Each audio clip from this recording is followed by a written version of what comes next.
उम्मीद करती हूँ सभी लोग बहुत बढ़िया तरीके से अपनी पढ़ाई कर रहे होंगे। और हरियाणा जीके में हम लोगों ने दो टॉपिक आधे या कह लीजिए 2/3 लगभग पढ़ लिए थे, एक जल संसाधन वाला और एक वन और वन्य जीव जो हमारे यहाँ अभ्यारण्य है, दोनों का बहुत थोड़ा थोड़ा सा हिस्सा रह गया था। आज उन दोनों को पूरा करते हैं, फिर अगर टाइम मिला तो अभी, नहीं तो शाम की क्लास में फिर आपको करा दूंगी हरियाणा की भौगोलिक संरचना जो बहुत इंपॉर्टेंट है। ठीक है, जल संसाधन याद होगा, नदियों के बारे में हम लोगों ने पढ़ना स्टार्ट किया था और नदियों के इस टॉपिक में हम लोगों ने पढ़ा था कौन सी नदी कहाँ से निकलती है, ये सब कुछ मैंने आपको बताया था। लास्ट क्लास में मैंने पढ़ाया था टोन्स और रेणुका किशाऊ बांध बताए थे आपको। टोन्स नदी और गिरी नदी कैसे कैसे यमुना की सहायक हैं, उन पे बांध बनाए जा रहे हैं। और टोन्स नदी पर बनने वाला बांध तो शायद टिहरी के बाद इंडिया का सबसे बड़ा बांध होगा। टिहरी जो कि भागीरथी नदी पर है, जो आगे जाके गंगा बन जाती है। अच्छा ठीक है।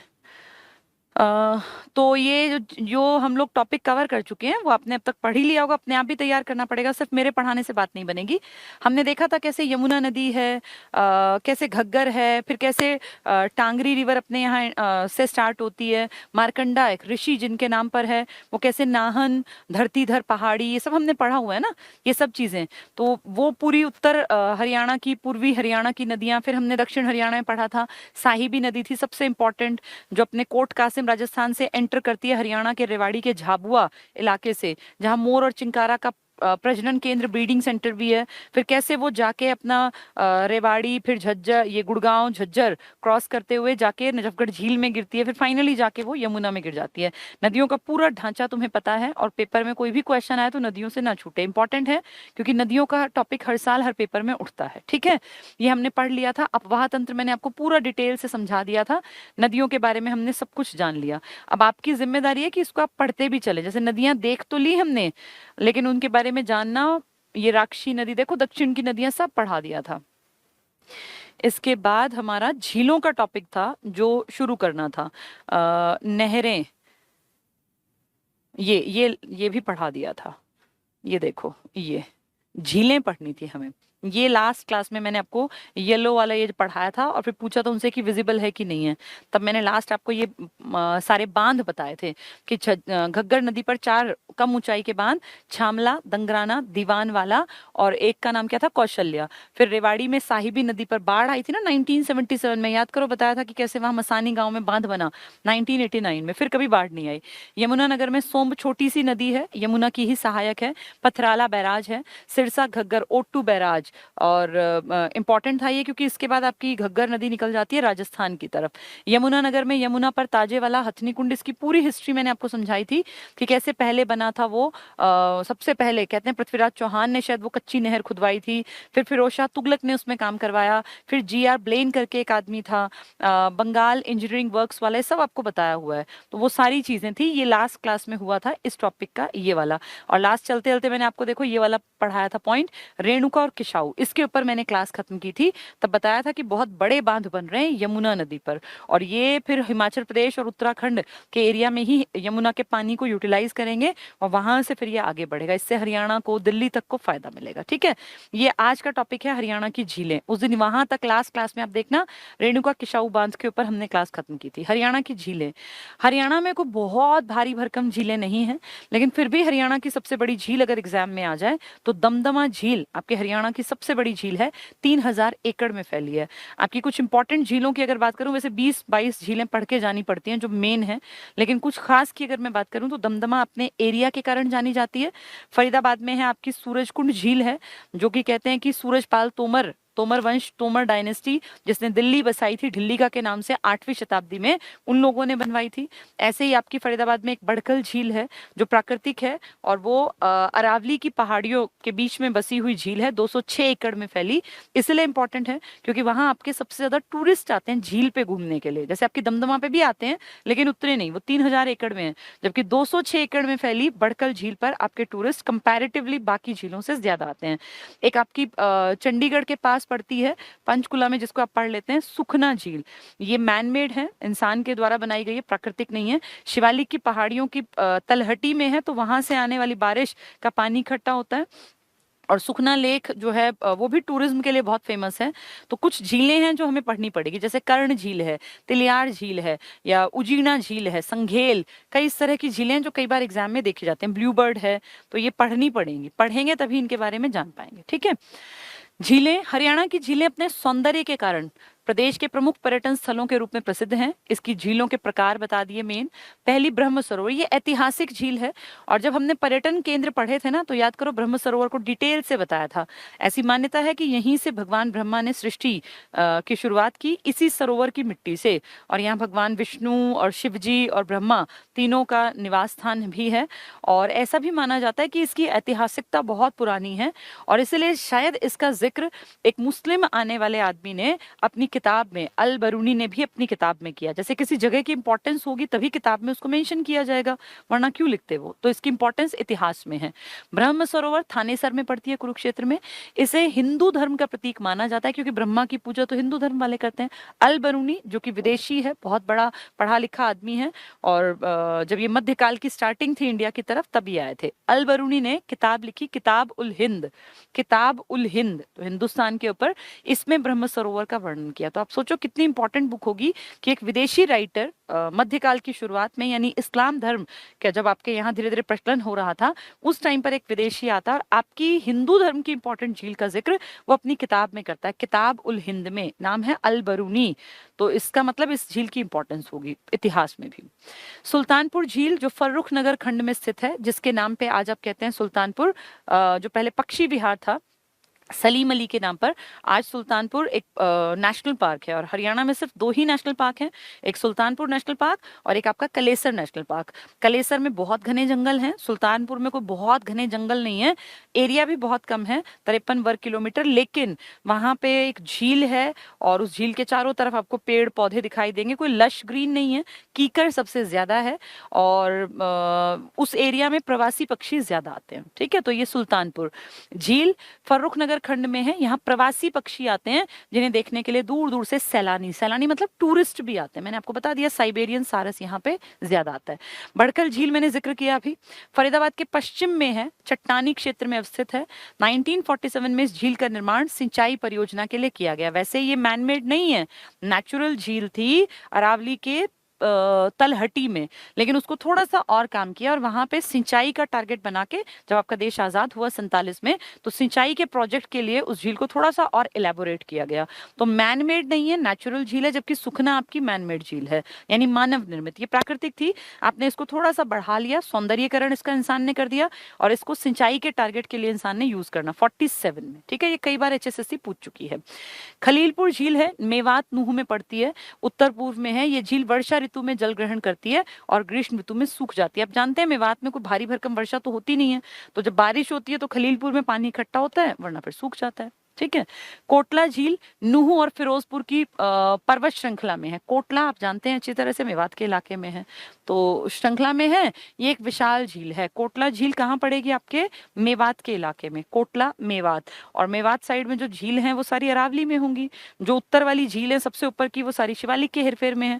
जो दक्षिण वाली झील है वो अरावली के हेरफेर में, जो मतलब नूह के आसपास है मेनली। बीबीपुर और नजफगढ़, वेरी वेरी इंपॉर्टेंट, कई बार आ चुका है क्वेश्चन। बीबीपुर वैसे तो एक गांव भी है, आपके जींद में पड़ता है ना, लेकिन ये बीबीपुर झील जींद में नहीं है, ये कुरुक्षेत्र में। ये ध्यान देने की बात है, कई बार एग्जाम में HSSC पूछ चुकी है। बीबीपुर झील और नजफगढ़ झील, जिसका कि हरियाणा से कोई वास्ता नहीं है, क्योंकि नजफगढ़ गिना जाता है दिल्ली में। और आपका जो सुशील कुमार है ना पहलवान, उनका जो बर्थ लैंड है वो वही नजफगढ़ के पास ही बापरौला गांव में उनका जन्म हुआ था 1983 में। क्योंकि हरियाणा की तरफ से खेले थे, इसलिए हमारे लिए इंपॉर्टेंट है। तो बीबीपुर झील जो आपके कुरुक्षेत्र में है, और नजफगढ़ झील जहाँ की आपकी दक्षिण हरियाणा की सबसे इंपॉर्टेंट रिवर साबी नदी या साहिबी नदी गिरती है। ये दोनों मैदानी भाग में। वैसे झीलें जनरली पहाड़ों में होती हैं, भाई पहाड़ों के निचले हिस्से में झील होती है, लेकिन आपकी दो झीलें, आपकी इसलिए कह रही हूँ क्योंकि आपकी नदी उसमें गिरती है, अदरवाइज वो दिल्ली की है। तो आपकी बीबीपुर झील कुरुक्षेत्र की, और आपकी नजफगढ़ झील जिसमें आपकी दक्षिणी हरियाणा की सबसे इंपॉर्टेंट रिवर साहिबी गिरती है, वो याद रखना, ठीक है, वो मैदानी है। फिर इसके बाद राज्य की प्रमुख झीलें इन्होंने बता दी हैं। सबसे पहले देखो कर्ण झील है करनाल में, कर्ण झील करनाल में। कहते हैं जो कर्ण थे, पांचों पांडवों के जो सबसे बड़े भाई थे कर्ण, सूर्यपुत्र कर्ण कहलाते थे, कुंती के सबसे बड़े बेटे। कहते हैं कि इस झील में रोज ये स्नान करते और सुबह ब्रह्म मुहूर्त में जब स्नान करके निकलते तो जब अपने महल की तरफ जाते तो रास्ते में जो खड़ा होता, जो इनसे भिक्षा मांगता, दान मांगता, ये हर एक को दान करते थे, तो इनका नाम पड़ गया था दानवीर कर्ण। तो वही झील है ये कर्ण झील। कहाँ है? करनाल में। बीबीपुर झील अभी हम पढ़ रहे थे, मैदानी इलाके की है, कुरुक्षेत्र में है। नजफगढ़ झील हमने पढ़ा था, साहिबी नदी गिरती है नजफगढ़ में। ब्लू बर्ड, बीबी झील बोल देते हैं इसको शॉर्ट में, बीबी, ब्लू बर्ड झील हिसार में, बीबी हिसार, ठीक है, ये इंपॉर्टेंट है। चंदेली नूह मेवात में है। कोटला आपने पढ़ा था मेवात में। उजीना संघेल पढ़ेंगे मेवात में, नाम से लगेगा, हाँ मेवात के हैं। चंदेली, उजीना संघेल और कोटला, ठीक है, नूह मेवात में। टिक्कर ताल भी लिख देते हैं, टिक्कर ताल भी लिख देते हैं। ताल मतलब समझते हैं ना आप, जहां पानी भरा होता है। तो टिक्कर ताल आपकी मोरनी हिल्स वाले इलाके में पड़ती है, पंचकुला में। टिक्कर ताल झील इंपॉर्टेंट है ये, टिक्कर ताल। और आप जानते हैं यहाँ से आपकी एक नदी भी निकलती है इसी इलाके से, पंचकुला में ही, जो स्पेशल आप ही के यहाँ से शुरुआत होती है और इन्हीं पहाड़ियों के निचले हिस्से से। क्या नाम था उसका नदी का? टांगरी नदी, जो किस में गिरी थी जाके? सरस्वती में, मारकंडा में, मारकंडा सरस्वती में, सरस्वती आपकी घग्गर में, ठीक है। तो टिक्कर ताल झील आपकी टूरिस्ट के लिए इंपॉर्टेंट है पंचकुला में। भिंडावास आपने पढ़ा हुआ है, खप्परवास, भिंडावास पढ़ाए हुए हैं ना, वन्य जीवाठो पढ़ा रखे हैं आपको, संरक्षण रहते हैं बस, नेशनल पार्क और वो पढ़ा दिए थे। ये भिंडावास सुंदर झील के लिए प्रसिद्ध है और यहाँ प्रवासी ये पक्षी बहुत ज्यादा हैं, 250 प्रजाति हैं पक्षियों की। और आपकी साहिबी नदी इसी के पास झज्जर तक तो आती है। कहाँ कहाँ थी वो? RGJ यानी रेवाड़ी, गुड़गांव और झज्जर, सबसे इंपॉर्टेंट नदी आपकी दक्षिण हरियाणा की। भिंडावास में भी झील है, तो झज्जर में है भिंडावास, सुंदर झील के लिए जाना जाता है भिंडावास, पक्षी है यहाँ बहुत। सन्निहित झील ऐतिहासिक झील है आपकी कुरुक्षेत्र में और कहते हैं भगवान विष्णु का स्थायी निवास है यहाँ सन्निहित झील में। भगवान विष्णु का परमानेंट हम मान लेते हैं रेजिडेंस है। ये कहाँ पड़ेगी? आपके धर्मनगरी कुरुक्षेत्र में। सूरज कुंड भी आप सब जानते हैं, सूरज की आकृति की कुंड मतलब तालाब टाइप में, और ये सूरजपाल तोमर ने बनवाई थी। तोमर वंश, तोमर डायनेस्टी आपके यहाँ 8वीं शताब्दी में दिल्ली के आसपास फरीदाबाद में एक डैम उन्होंने बनवाया था, मैंने आपको पढ़ाया था अनंगपुर बांध, तो वही है ये। तो सूरज कुंड फरीदाबाद में है। यहीं तो मेला लगता है वो जो हर साल लगता है ना आपका फरवरी के आसपास, वो सूरज कुंड मेला। बुलबुल झील है आपकी जींद में। अभी एक और पढ़ रहे थे ना हम, जींद में जो नाम था जींद के गांव जैसा बीबीपुर, लेकिन वो झील कहाँ थी? कुरुक्षेत्र में। बीबीपुर गांव पड़ता है जींद के एरिया में। तो बुलबुल झील कहाँ है? जींद में। बिदक्यार झील ही बिंदक्यार है, बिंदी और लगा देते हैं, बिंदक्यार, कहीं कहीं बिदक्यार लिखा है, बहुत इंपॉर्टेंट झील है क्योंकि वामन पुराण में इस झील का जिक्र है। और ये आपकी कहलाती है कि ये वृद्ध केदार झील कहलाती है। केदारनाथ है ना, कहते हैं भगवान शिव के दर्शन हो सकते हैं वहां, तो केदारनाथ के जैसी ही इंपॉर्टेंस इस झील की भी है, तो वृद्ध केदार इसको नाम दे दिया, ठीक है। ये इंपॉर्टेंट है, ऐतिहासिक है। बिदक्यार झील कैथल में है, पुराना नाम इसका वृद्ध केदार झील। तो केदारनाथ से केदार झील है ये, वृद्ध केदार झील, ठीक है, ये इंपॉर्टेंट है बहुत ज्यादा। बिदक्यार झील कैथल में है, इसी का नाम है वृद्ध केदार झील। और कैथल आप अच्छी तरह जानते हैं, पांचों पांडवों में सबसे बड़े जो धर्म राज युधिष्ठिर कहलाते हैं, उन्होंने बसाया था और यहीं पे जन्मे थे हनुमान जी, इसलिए कपि स्थल भी कहलाता है कैथल। तो हनुमान जी की नगरी है ना, उनका जन्म हुआ तो कपि स्थल बन गया और युधिष्ठिर ने बसाया था। और वृद्ध केदार झील किसका नाम है? बिदक्यार झील का, कैथल में, बहुत इंपॉर्टेंट। चक्रवर्ती झील कर्ण झील का ही नाम है, जो हम ऊपर पढ़ के आए, 17 एकड़ में फैली है करनाल में। तो कर्ण झील किसका दूसरा नाम है? चक्रवर्ती झील का, चक्रवर्ती कह लो या कर्ण कह लो, 17 एकड़ की इंपॉर्टेंट झील है करनाल में। तिलियार झील, तिल्ली भी लिख देते हैं इसको, तिलियार, कहीं कहीं तिलियार, कहीं कहीं तिलियार, बहुत बार आ चुका, बहुत ज्यादा बार। ये कहाँ है? आपकी रोहतक में। तो तिलियार झील रोहतक में है, बहुत सुंदर झील है, ये तो मैंने देखी भी हुई है, घूमने लायक जगह है। सुखना झील, ये बिल्कुल जू के पास है, जो आपका रोहतक का जू है ना, आपके यहाँ 3 जू हैं, 3 आपके यहाँ चिड़ियाघर हैं, 2 है मिनी जू और एक है बड़ा जू। तो आपके 2 मिनी जू हैं, ये 3 जू हैं आपके भिवानी में और एक आपका रोहतक में और एक पीपली कुरुक्षेत्र में। तो जो आपका रोहतक वाला जू है ना, ये सबसे बड़ा चिड़ियाघर है, बाकी 2 भिवानी और पीपली कुरुक्षेत्र वाला छोटे जू हैं, एक 27 एकड़ में एक 7 में। लेकिन आपका रोहतक वाला जो जू है वो 44 एकड़ में और बिल्कुल इस तिलियार झील के साइड में है। मतलब आप ये लगा लीजिए, जिस गेट से आप तिलियार में घुसते हैं उसके साइड वाला राइट हैंड साइड में जो गेट है वो जू का है, ठीक है। तो ये तिलियार झील रोहतक में, रोहतक के चिड़ियाघर के बिल्कुल लगती हुई झील है। सुखना झील मैंने जिक्र किया था, चंडीगढ़ में, मैन मेड है। और किस पहाड़ियों में है? शिवालिक की तलहटी में। संगेल या उजीना नूह में, अभी हम पढ़ रहे थे कोटला, और एक और भी हमने पढ़ी थी ना, ये नूह वाली देख के जाना, चंदेली, चंदेली भी नूह में, कोटला भी नूह में थी, और संगेल उजीना भी नूह में। ओट्टू झील, ओट्टू बैराज पढ़ाया था मैंने आपको उस येलो वाले टेबल में। कहाँ था ये? सिरसा में ना। कौन सी नदी? घग्गर, जो वो जाके दो हिस्सों में बढ़ जाती है ना, सिरसा में एक दोनों हिस्से फिर राजस्थान की तरफ चले जाते हैं, उसी पे बनाया हुआ है ओट्टू बैराज। तो जहां बैराज होगा वहां पानी रुकेगा, वहां झील अपने आप बन जाएगी। तो ओट्टू बैराज के पास ही वीए राज बांध भी है, तो वीए राज बांध पूछे, ओट्टू बैराज पूछे, सिरसा घग्गर नदी पर, ठीक है, तो वहीं ओट्टू झील मिलेगी।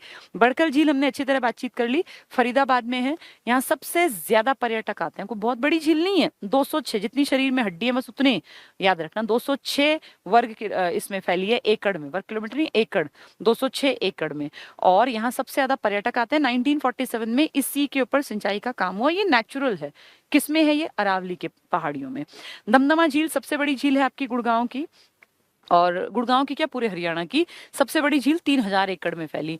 चिल्ली झील है आपकी फतेहाबाद में, चिल्ली झील फतेहाबाद में, छोटी झील है चिल्ली झील, कोई बहुत बड़ी ऐसी नहीं है फेमस, लेकिन फिर भी पूछी गई है एक दो बार एचएसएससी में, इसलिए बता दिया, चिल्ली झील फतेहाबाद। ओट्टू पूछेंगे तो सिरसा। सूरजकुंड आप अच्छी तरह जानते हैं फरीदाबाद में।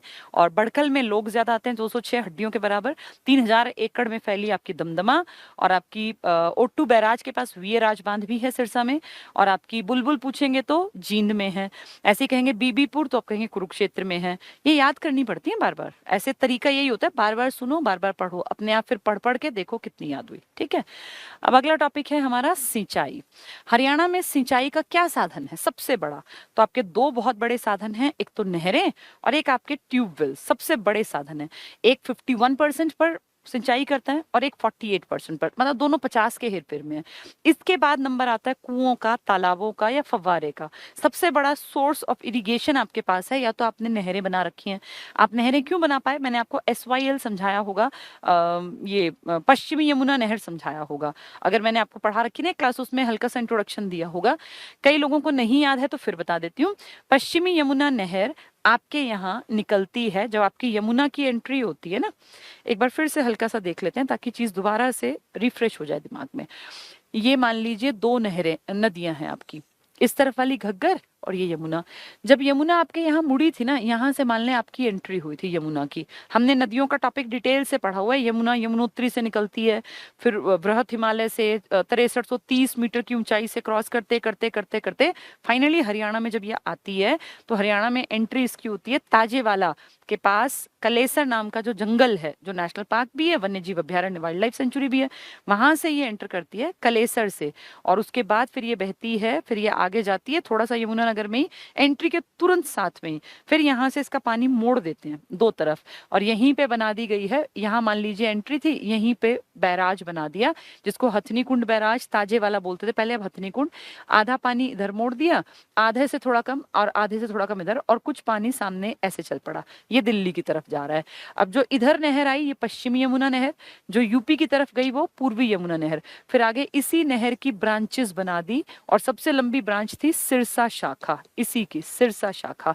इससे पूरे बीच के हरियाणा, जो पूरा ये आपका मेन जलोढ़ मैदान है ना, यहाँ तक जो नहरें निकली हैं, पूरा जाल बिछा हुआ, वो सारा इसी का है। और इसके साथ एक बड़ा योगदान देती है आपकी भाखड़ा नांगल, जो आपके यहाँ पंजाब में है सतलुज नदी पर, वो आपके यहाँ एंटर करती है इस तरफ टोहाना फतेहाबाद से, और फिर उसका भी जाल ऐसे फैला हुआ है, ठीक है। तो ये मिला के पूरा ऐसे नहरों का जाल बिछा हुआ है पूरे हरियाणा में। ये यमुना आगे जाके दिल्ली में ओखला नाम की जगह पड़ती है, वहां से फिर बैराज बना के, छोटा सा बांध कहना ठीक नहीं क्योंकि बांध तो ऊंचा होता है, बैराज से फिर एक गुड़गांव नहर निकाली गई, एक आगरा नहर। तो इस तरह यमुना का पानी आप पूरा हरियाणा, दिल्ली, और आप लगा लीजिए वो जो टोंस नदी है, जो गिरी नदी है, रेणुका, किशाऊ, सब ये यमुना का पानी तो यूज करेंगे। तो यमुना से कितने लोगों का जीवन चल रहा है, कितने लोग जो है पीने के फॉर्म में, सिंचाई के फॉर्म में, बिजली बनाने या मछली पालन, तो कितने लोग इसके ऊपर डिपेंड करते हैं। तो ये यमुना का पूरा जाल हमने पढ़ा था, पश्चिमी यमुना नहर का। और ये भाखड़ा नांगल की जो एंट्री आपके यहाँ टोहाना से थी, ठीक है। तो उसी को आगे ये फोकस करके जो है सारी चीजें लिखी गई हैं। चलिए, अब आपको बहुत जल्दी समझ में आएंगी सारी बातें। देखें जरा, तो हरियाणा के कुल कृषि क्षेत्रफल के 60% भाग पर सिंचाई सुविधा उपलब्ध है। आपका बहुत सारा इलाके को तो सिंचाई ऐसा चाहिए भी नहीं। जैसे आपके पंचकुला को सिंचाई बहुत ज्यादा नहीं चाहिए। क्यों? क्योंकि वहां जंगल बहुत है। आपके यमुनानगर में बारिश बहुत अच्छी होती है। आपके यमुनानगर का छछरौली कहलाता है हरियाणा का चेरापूंजी, क्योंकि वहां बारिश की मात्रा बाकी हरियाणा के मुकाबले काफी ज्यादा है। फिर कलेसर का पूरा जंगलों का इलाका है, और उस इलाके में फिर बारिश जब तक देखो होती रहती है। तो आपको बहुत सूखे इलाके को बिलोंग नहीं करते हैं। आपके यहाँ बारिश भी ठीक ठाक होती है, और आपके यहाँ दो इंपॉर्टेंट रिवर्स भी हैं। तो इस हिसाब से अगर फिर हमने कितनी सारी झीलें भी देखी, कुछ प्राकृतिक कुछ मानव निर्मित, तो इससे आप अंदाजा लगाइए कि बहुत सूखा इलाका नहीं है आपका। लेकिन फिर भी हाँ, जरूरत तो पड़ती है सिंचाई की। तो 60% भाग पर आपकी सिंचाई उपलब्ध है। इस 60% का मतलब है जो जहाँ खेती करते हैं। पूरे हरियाणा की बात नहीं कर रही, उसको तो बड़ा प्रतिशत है। हरियाणा में कुल सिंचित क्षेत्रफल है 5,672 हेक्टेयर, तो बहुत सारे एकड़।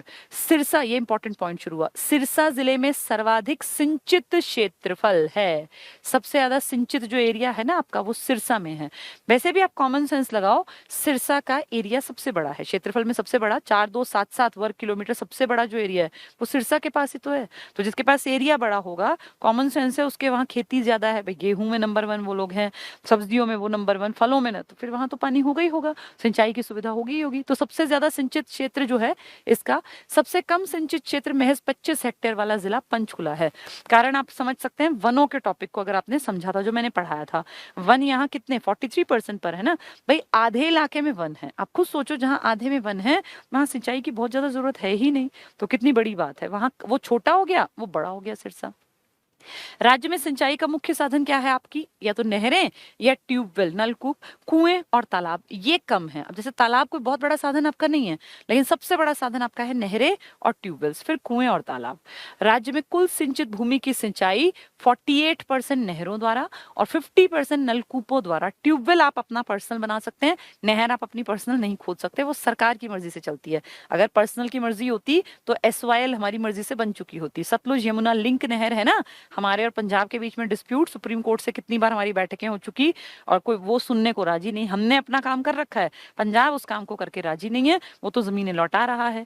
तो अगर ऐसा होता कि अपनी बपौती है, हमारी मर्जी है, तो नहरें हम बना लेते। लेकिन नहरें बनाना राज्य की आपस की समझदारी और एक अंडरस्टैंडिंग, एक मेमोरेंडम ऑफ अंडरस्टैंडिंग साइन करके तब ये सब बनती हैं।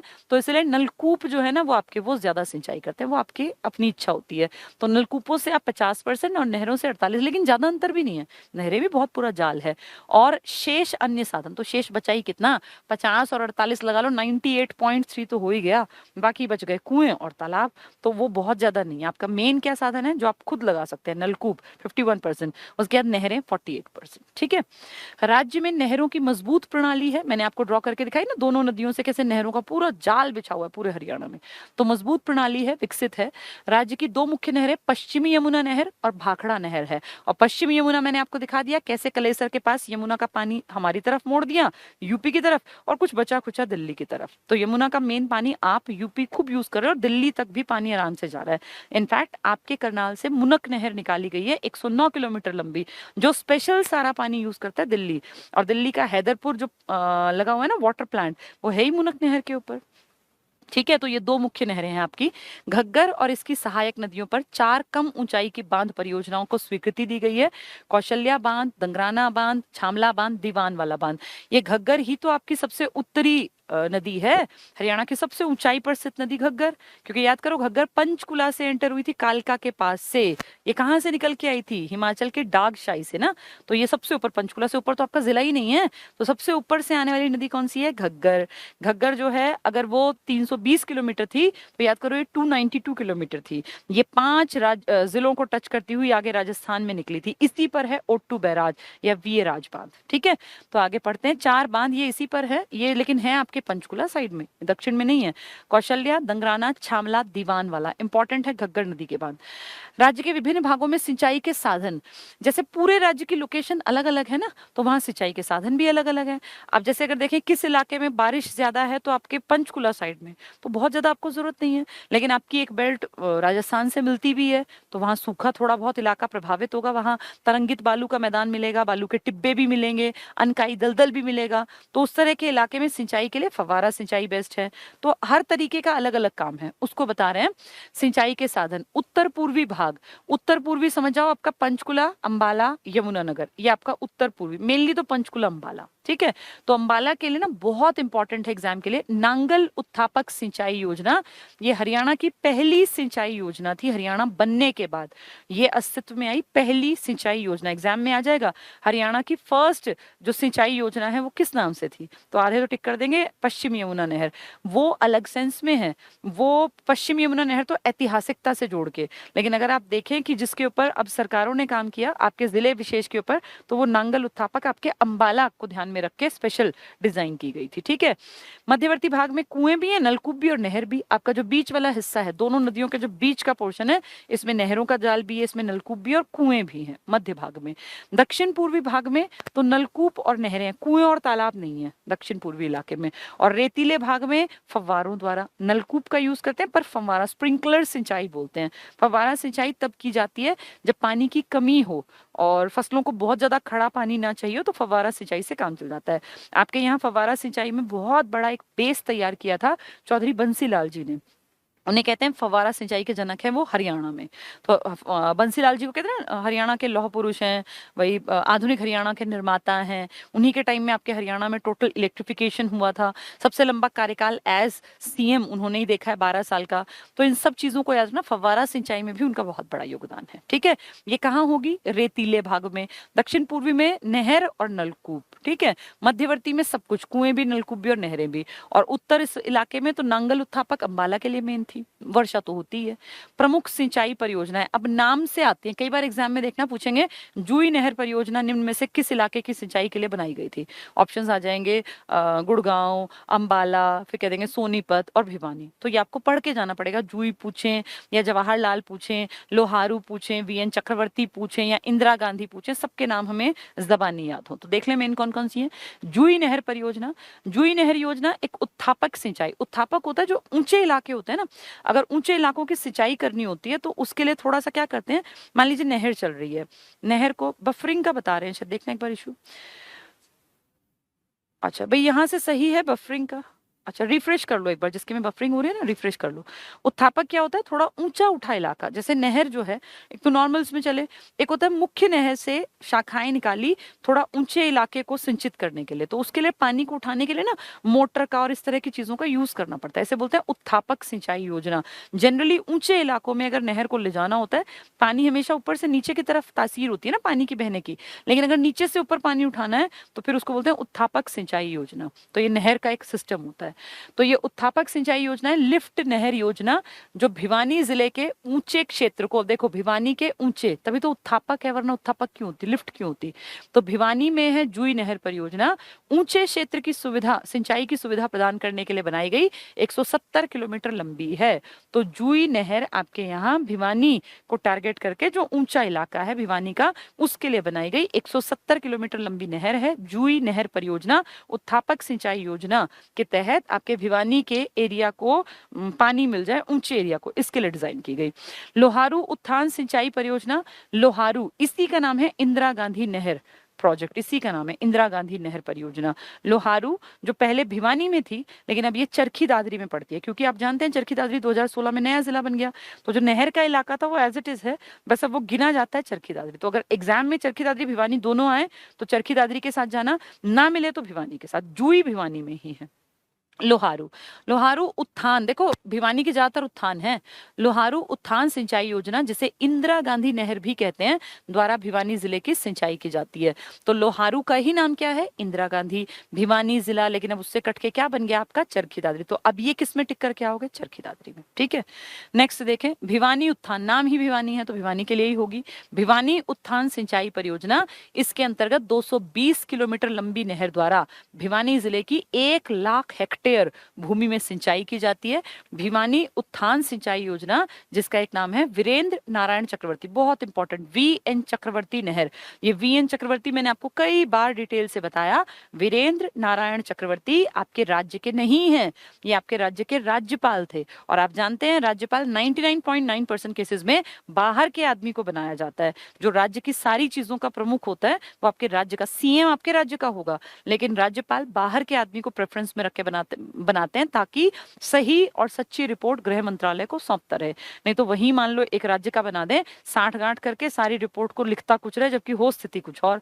तो इसलिए बाहर का। अब ये वीएन चक्रवर्ती बाहर के थे, ये आपके दूसरे नंबर के राज्यपाल थे और 1967 में ये बने थे और 76 में एक्सपायर हो गए थे ऑन ड्यूटी। नहीं तो क्या पता कितने लंबे टाइम तक ये आपके राज्यपाल रह पाते। ठीक है, वैसे कायदे से कार्यकाल होता है 5 साल, लेकिन किसी की अगर सरकार में अच्छी पैठ हो तो 5-5 साल करके वो निकालता रहे कई साल तक, वो सरकार की मर्जी होती है। वैसे लिखित कार्यकाल एक बार में 5 साल का है। तो वीएन चक्रवर्ती, वीरेंद्र नारायण चक्रवर्ती, ये आपके यहाँ 1967 से 1976 तक आपके राज्य के राज्यपाल रहे। राज्यपाल की कुर्सी पर ही इनकी डेथ हुई थी। उनके नाम की नहर है भिवानी उत्थान सिंचाई। इंदिरा गांधी लोहारू का नाम है, जुई किसके लिए है? भिवानी। तो जुई भी भिवानी, लोहारू पहले भिवानी था, अब चरखी दादरी, और भिवानी तो होगा ही भिवानी के लिए। तो भिवानी का ही नाम है वीरेंद्र नारायण, लोहारू का नाम इंदिरा गांधी, जुई का नाम जुई नहर। ठीक है, वो कितनी थी? 170। ये थोड़ी बड़े वाली है इसलिए याद कर लेना, 170 या 220 किलोमीटर। हरियाणा में पवन चक्की को बहुत, आपके यहाँ पवन चक्की का पॉसिबिलिटी नहीं है क्योंकि आपका राज्य ना घना बसा राज्य है। जैसे देश में जितनी बसावट है प्रति वर्ग किलोमीटर, उससे आप ज्यादा बसा हुआ है आपका हरियाणा। यानी हरियाणा को आप कह सकते हैं डेंसली पॉपुलेटेड है, सघन बसा हुआ है। क्योंकि देश की आबादी जहाँ 382 के आसपास रुक जाती है, 382 91 के आसपास है ना, 11-11 अब 10-11 साल हो गए उस बात को। आपके यहाँ ये बहुत अच्छा है, मतलब बहुत ज्यादा लोग रहते हैं प्रति वर्ग किलोमीटर में देश के मुकाबले। तो इसलिए यहाँ कोई बहुत ऐसी पवन चक्की, क्योंकि खुला इलाका होगा तभी आप विंड एनर्जी का यूज करेंगे, वो बहुत ज्यादा नहीं है आपके यहाँ। फिर भी आप जर्मनी और हॉलैंड का यूज कर रहे हैं, उनसे टेक्नोलॉजी सीख रहे हैं। तो हरियाणा में पवन चक्की द्वारा सिंचित प्रमुख क्षेत्र रोहतक, गुड़गांव, करनाल, भिवानी आदि हैं। इस कार्य के लिए अंतरराष्ट्रीय सहयोग के रूप में जर्मनी और हॉलैंड से विशेष सहयोग प्राप्त किया जा रहा है। पेपर में आ जाए पवन चक्की का प्रयोग करने के लिए हम किन 2 देशों की सहायता ले रहे हैं, 2-2 के ऑप्शन बना दें तो याद रखना जर्मनी और हॉलैंड। हॉलैंड ही तो नीदरलैंड है जिसकी राजधानी हेग है। ठीक है, नेक्स्ट है सतलुज यमुना लिंक नहर, SYL। शायद ये मैंने आपको समझाया था और नहीं समझाया तो मैं एक बार फिर बता देती हूँ क्योंकि इसको तो बहुत बार आप पेपरों में पढ़ते हैं। अब ध्यान से सुन लो क्योंकि अब ये टॉपिक जब कंप्लीट हो तो आपको दिक्कत ना आए। SYL, सतलुज यमुना लिंक नहर। इसका क्या मतलब है? 2 नदियां, पंजाब की सतलुज और हमारी यमुना को जोड़ के एक नहर निकाल दो तो सतलुज का पानी, यमुना का पानी, और इसका फायदा मिलेगा हमें। क्यों? क्योंकि यमुना का पानी आपके यहाँ ऑलरेडी आप यूज कर रहे हैं पश्चिम यमुना नहर के नाम पर। आपका देखो सिरसा तक की शाखाएं हैं, पूरा हरियाणा उसका यूज करता है। और अब आप चाह रहे हैं कि आपको सतलुज का पानी जो कि पंजाब की मेन रिवर है उसका पानी भी यूज करने को मिले। और सिर्फ अकेली सतलुज नहीं, इसके साथ रावी और ब्यास का पानी भी आएगा। तो आप देखो सतलुज, रावी, ब्यास तीनों नदियों का अगर एक बड़ी प्रतिशतता हमें मिलने लगे तो हरियाणा के तो वारे न्यारे हो जाएं। क्योंकि सिंचाई का जितना ज्यादा पानी होगा उतनी आप ज्यादा बेहतर फसलें ले सकते हैं, आपकी फसलों की क्वालिटी सुधर जाएगी, आपको पानी की टेंशन ही नहीं है। पानी की कमी के चलते ही हम लोग बहुत बार ये होता है ना अवॉइड करते हैं कि भाई धान मत लगाओ। क्यों? क्योंकि पानी नहीं है इस इलाके में। अगर आपको बहुतायत में रावी का, व्यास का, सतलुज का पानी मिल जाए तो फिर तो बहुत ज्यादा फायदा होगा। मिट्टी हमारी बहुत उपजाऊ है लेकिन पानी की कमी है। SYL एक प्रोजेक्ट था जिसके ऊपर किसी ने नियम नहीं बनाया था। केंद्र सरकार ने, जब इंदिरा गांधी उस टाइम देश की प्रधानमंत्री थी, वैसे ही कह दिया कि भाई सतलुज नदी का जो पानी है पंजाब कुछ हिस्सा हरियाणा को भी दे यूज करने के लिए। वैसे ही 1976 में हरियाणा बनने के 10 साल बाद ये बात उठी और हरियाणा ने इतनी स्पीड से काम किया कि उनके कहने की देर थी और हमने तुरंत से 1980 में ये नहर खोद के तैयार कर दी। अब इस नहर की लंबाई है 91 किलोमीटर भी चल सकती है और 92 भी। क्यों? क्योंकि ज्यादातर साइट्स पर जो कहा जाता है वो 212 किलोमीटर भी कहते हैं SYL को और 214 भी। अगर 14 माने तो ये मान लेना, 12 माने तो ये। ठीक है, ये आपकी नहर का हिस्सा आपको बनाना था हरियाणा को, लेकिन जो बच गया हिस्सा 121 किलोमीटर का, क्योंकि 212 को ले जाने में 121 बच गए ना, अब 121 ऐड कर दो या 122 ऐड कर दो। अब देखो जरा, 4 ये 214 हो गया ना भाई, ये 4, ये 1 और ये, या तो 121 या 122 जितना भी है, ये पंजाब को बनाना था। ठीक है, ये हरियाणा ने अपना काम 1980 तक पूरा कर दिया। लेकिन पंजाब ने स्टार्टिंग में तो दिखाया कि भाई ठीक है मैं मान लूंगा, मैं इस तरह से पानी, लेकिन बाद में पंजाब अड़ गया और पंजाब के अड़ियल रुक के चलते वो नहर बन ही नहीं पाई। पंजाब ने एक्वायरमेंट कर ली जमीनों की, जमीन खरीद ली, सब काम कर लिए, लेकिन उसको जमीनी स्तर पे नहर बनाने का काम एज सच बड़े लेवल पे जैसे हमने निपटा लिया ऐसे उन्होंने नहीं निपटाया। बाद में ये केस गया सुप्रीम कोर्ट। भाई हमने वेट किया 10 साल 15 साल, 96 में फाइनली जाके ये हमने सुप्रीम कोर्ट में डाल दिया कि भाई देखो ऐसे ऐसे केंद्र सरकार के कहने पर हमने हमारी सरकार ने एक्वायर की जमीन, तो किसानों को पैसा दिया ना, उस पैसा देने में सरकार का कितना राजकोष खाली हुआ, फिर उस पर नहर बनी तो सोचो मजदूर लगे होंगे, इंजीनियर्स लगे होंगे, कितना पैसा लगाया, अब वो वेस्ट पड़ी है क्योंकि उसमें पानी नहीं आता। तो इसलिए हमने केस कर दिया कुछ साल वेट करके, भाई 80 से 90 96 16 साल बीत गए, सुप्रीम कोर्ट में हमने कहा देखो जी ऐसे ऐसे हमने नहर की बातचीत हुई थी और पंजाब अब मुकर रहा है और नहीं कर रहा काम, तो सुप्रीम कोर्ट में केस चल पड़ा, कितनी ही मीटिंग्स हुई, फाइनली अभी जाके 2020 में भी 21 में भी 100% इसका सोल्यूशन नहीं हुआ है कि आप कहते हैं कि सब लोग खुश हैं। सुप्रीम कोर्ट ने बहुत बार बैठकें ली, CM of Haryana, CM of Punjab सब आए, लेकिन वही बात है कि कह सुन के तू मैं करके उठ गए और दोनों एक चीज पे राजी ही नहीं हुए। लोगों की कुछ मान्यता है, जनता कुछ चाहती है, राजनेता कुछ चाहते हैं, पॉलिटिकल पार्टीज कुछ चाहती हैं, और दोनों राज्यों के सीएम राज्यपाल अलग अलग बातें करते हैं, इसीलिए आज तक ये पूरी तरह से निपटा नहीं है। हाँ, हमने अपना काम करके छोड़ रखा है, लेकिन पंजाब ने पीछे एक और हरकत की और उन्होंने जो एक्वायर्ड जमीन थी ना वो किसानों को लौटानी शुरू कर दी कि भाई ले लो जमीन, हम यहाँ नहर नहीं बनाएंगे। तो इसका मतलब अगर वो जमीनें लौटा रहा है तो उसकी तो बनाने की इच्छा ही नहीं है, लेकिन हमारी सरकार तो इस पे करोड़ों रुपए खर्च कर चुकी, अब जमीनें लौटा दे तो वहां नहर खोद रखी है, उसका करेगा क्या किसान।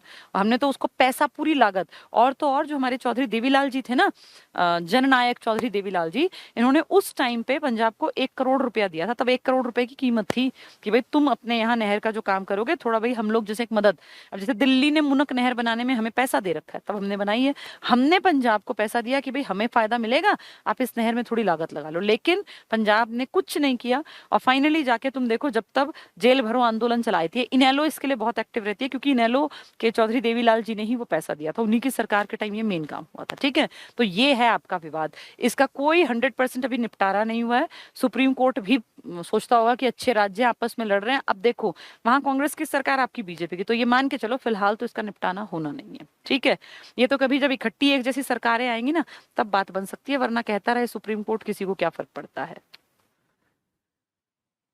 चलिए आगे बढ़ते हैं, तो वही बता रहे हैं वो, सतलुज यमुना लिंक नहर परियोजना हरियाणा और पंजाब की एक संयुक्त परियोजना है। इसकी कुल लंबाई 212 अगर मानते हो तो अपनी 91 मान लेना, जिसमें हरियाणा में 91 किलोमीटर, पंजाब में 121, लेकिन अगर इसको 214 करो तो तुम्हारी 92 और उसकी 122। ठीक है, हमने तो काम पूरा कर लिया 4 साल बाद ही, 1976 में कहा था, हम 80 में पूरा काम करके बैठ गए, उन्होंने अब तक भी नहीं किया, वो तो अब वापस जमीन लौटा रहे हैं।